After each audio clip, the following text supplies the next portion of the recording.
Վրաստան, Թուրքիա, Իրան, Ադրբեջան։ Ինչ են անում Հայաստանի հարևանները, ինչ է կատարվում այդ երկրներում։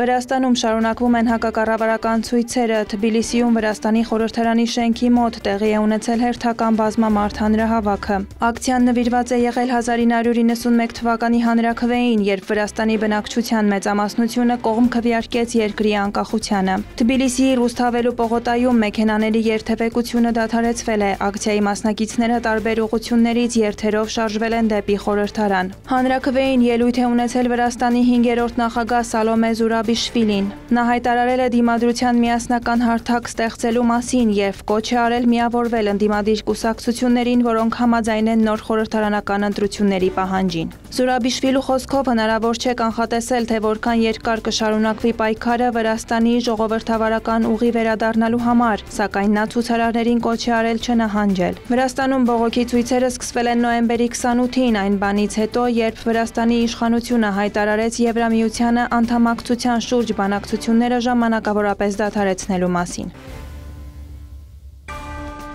Վրաստանի խորհրդարանը 85 կողմ ձայնով երրորդ և վերջնական ընթերցմամբ ամբողջությամբ ընդունել է հեռարձակման մասին օրենքը։ Ընդունված փոփոխությունների համաձայն արգելվում է օտարերկրյա ուժերից ուղղակի կամ անուղղակի ֆինանսավորում ստանալ, օտարերկրյա ուժերին ծառայություններ մատուցել, ինչպես նաև հեռուստառադիոալիքների եթերում հաղորդումներ տեղադրել օտարերկրյա ուժի ուղղակի կամ անուղղակի ֆինանսավորմամբ։ Օրենքով կսահմանվեն նաև լրատվամիջոցների օբյեկտիվության և լրագրողական էթիկայի չափորոշիչները, ինչպես նաև չափորոշիչների մոնիթորինգի և պաշտպանության ինստիտուցիոնալ մեխանիզմները։ Օրենքն ուժի մեջ կմտնի նախագահի կողմից ստորագրվելուց և Վրաստանի օրենսդրական տեղեկագրում հրապարակվելուց հետո։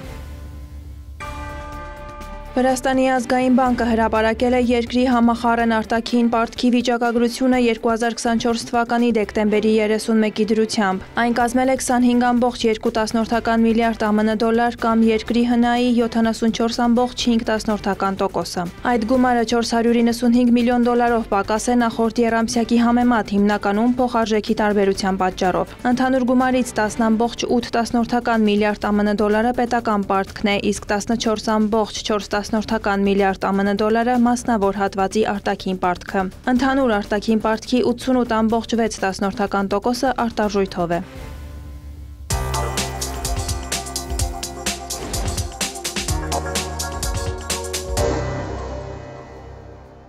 Իսրայելի իշխանությունները չեն կարողանա ճնշումներով և սպառնալիքներով վախեցնել Թուրքիայի նախագահին, նա կշարունակի աջակցել Պաղեստինին։ Այդ մասին հայտարարել է Թուրքիայի նախագահի աշխատակազմի հաղորդակցության վարչության ղեկավար Ֆահրեդդին Ալթունը։ Ավելի վաղ Իսրայելի արտգործնախարարությունը հայտարարել էր, որ Էրդողանը հրեական պետության հանդեպ ատելություն է տածում։ Եթե Իսրայելի իշխանությունները կարծում են, որ կկարողանան ահաբեկել Էրդողանին զրպարտությամբ, ճնշումներով և սպառնալիքներով, ապա մենք նրանց համար վատ լուր ունենք։ Մեր նախագահը կկանգնի Պաղեստինի կողքին այնքան ժամանակ, քանի դեռ այն չի դարձել ազատ։ Ալթունի խոսքով թուրքական կողմը Իսրայելի կառավարության ներկայացուցիչներին կոչ է անում զերծ մնալ Էրդողանի նկատմամբ ատելության խոսքից։ Կալանավորված և Ստամբուլի քաղաքապետի պաշտոնից հեռացված Էքրեմ Իմամօղլուն աջակցություն է հայտնել ընդդիմադիր ժողովրդահանրապետական կուսակցության առաջնորդ Օզգյուր Օզելի կոչին, բոյկոտելու Թուրքիայում բողոքի ակցիաները չլուսաբանող լրատվամիջոցները, ինչպես նաև նախագահ Էրդողանի ընտանիքին և իշխանամետ շրջանակներին պատկանող ընկերությունները։ Ավելի վաղ Օզելը հրապարակել էր Թուրքիայի իշխանությունների հետ կապված լրատվամիջոցների և ընկերությունների ցանկը։ Թուրքիայի նախագահ Ռեջեփ Էրդողանը դա սաբոտաժ է որակել և սպառնացել ժողովրդահանրապետական կուսակցության ղեկավարությանը պատասխանատվության ենթարկել տեղական բիզնեսին հարվածելու համար։ Թուրքիայում զանգվածային բողոքի ցույցերը սկսվել են մարտի 19-ին Էքրեմ Իմամօղլուի ձերբակալությունից հետո, որին մեղադրում են կոռուպցիայի և այլ հանցագործությունների համար։ Չնայած հանրահավաքների արգելքին, բողոքի ցույցերը շարունակվում են։ Իմամօղլուն հայտարարել է, որ մտադիր չէ տեղի տալ իշխանությունների ճնշմանը։ Թուրքիայի ժողովրդի հանրապետական կուսակցության առաջնորդ Օզգյուր Օզելը քննադատել է Մեծ Բրիտանիայի վարչապետ Քիր Սթարմերին և լեյբորիստական կուսակցությանը այն պատճառով, որ դրանք հիմնականում լռում են Էքրեմ Իմամօղլուի ձերբակալության հարցի վերաբերյալ։ Օզելը նշել է, որ լեյբորիստական կուսակցությունը հայտարարությամբ է հանդես եկել Իմամօղլուի ձերբակալությունից մեկ շաբաթ անց միայն և պարզապես աջակցություն է հայտնել Թուրքիայում ժողովրդավարությանը։ Օզելը սպառնացել է արգելափակել լեյբորիստական կուսակցության դիմումը կրկին ընդունվելու ձախ կենտրոնամետ կուսակցությունների համաշխարհային դաշինք Սոցինտերն։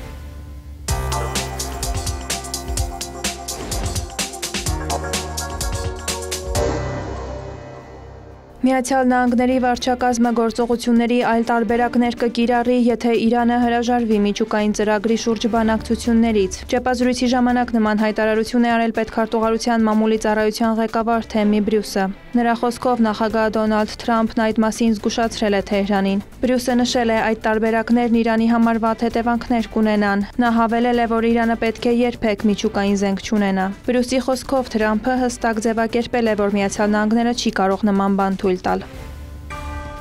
Իրանի գերագույն առաջնորդի խորհրդական Ալի Լարիջանին հայտարարել է, որ եթե Միացյալ Նահանգները կամ Իսրայելը ռմբակոծեն Իրանը, Թեհրանը ստիպված կլինի շարժվել միջուկային զենքի ստեղծման ուղղությամբ։ Նա հիշեցրել է, որ միջուկային գործարքից հրաժարվել է հենց ամերիկյան կողմը։ Պաշտոնյան նշել է նաև, որ Իրանի դեմ ռազմական գործողություններն անհետևանք չեն մնա։ Լարիջանին տեղեկացրել է, որ Օմանի միջոցով փոխանցված Թրամփի նամակի բովանդակությունը գրեթե նույնն է, ինչ նրա մշտական հայտարարությունները, արտահայտված դիվանագիտական լեզվով։ Նրա խոսքով ԱՄՆ-ի հետ անուղղակի բանակցություններ են ընթանում կողմերի պահանջները և հնարավոր զիջումները հասկանալու համար։ Անդրադառնալով Եմենում հութիների վրա ամերիկյան հարձակումներին, Ալի Լարիջանին ԱՄՆ-ին խորհուրդ է տվել գործ չունենալ նրանց հետ։ Եթե եմենցիները հակամարտության մեջ մտնեն արաբական երկրների հետ, ապա ծանր հարվածներ կհասցնեն նրանց, ասել է իրանցի պաշտոնյան։ Նա նշել է, որ ի սկզբանե ամերիկյան կողմն է սկսել առճակատումը և այժմ Եմենը պատասխանում է։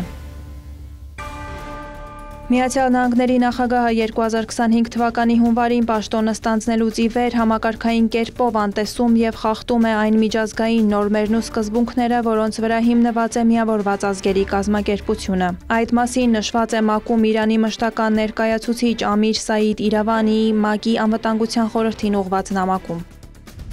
Անկախ պետությունների դեմ ուժի կիրառման, նրա մշտական սպառնալիքները վտանգավոր նախադեպ են ստեղծում միջազգային հարաբերություններում։ Հատկապես մտահոգիչ է այն փաստը, որ Միացյալ Նահանգները որպես ՄԱԿ-ի անվտանգության խորհրդի մշտական անդամ, բացահայտորեն անտեսում է ՄԱԿ-ի կանոնադրությամբ ստանձնած իր պարտավորությունները, օգտագործելով ռազմական հզորությունը որպես հարկադրանքի գործիք քաղաքական և աշխարհաքաղաքական նպատակներին հասնելու համար։ Իրանը ՄԱԿ-ի անվտանգության խորհրդին կոչ է արել կատարել միջազգային խաղաղության և անվտանգության պահպանման իր պարտականությունը, դատապարտել Դոնալդ Թրամփի սպառնալիքները որպես միջազգային իրավունքի և ՄԱԿ-ի կանոնադրության խախտում, ինչպես նաև Վաշինգտոնից պահանջել պահպանել միջազգային իրավական պարտավորությունները։ Իրավանին նաև ընդգծել է, որ Թեհրանն իրեն իրավունք է վերապահում արագ և կոշտ պատասխան տալ ԱՄՆ-ի կամ Իսրայելի ցանկացած գործողության։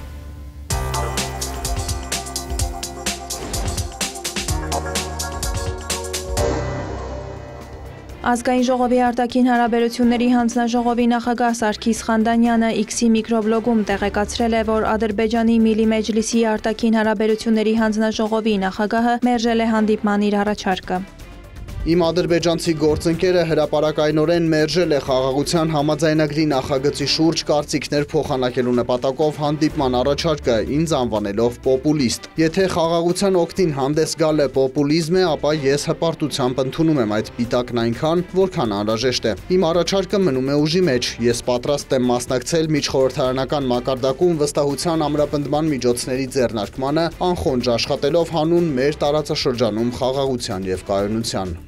Մարտի 20-ին Խանդանյանը հանդես է եկել Ադրբեջանի իր գործընկերոջ հետ հանդիպման առաջարկով։ Նրա խոսքով նման նախաձեռնությունը կլրացնի վստահության ամրապնդման մյուս միջոցները, որոնք կարող են ձեռնարկել երկու երկրները և կնպաստի տարածաշրջանային կայունության ամրապնդմանը։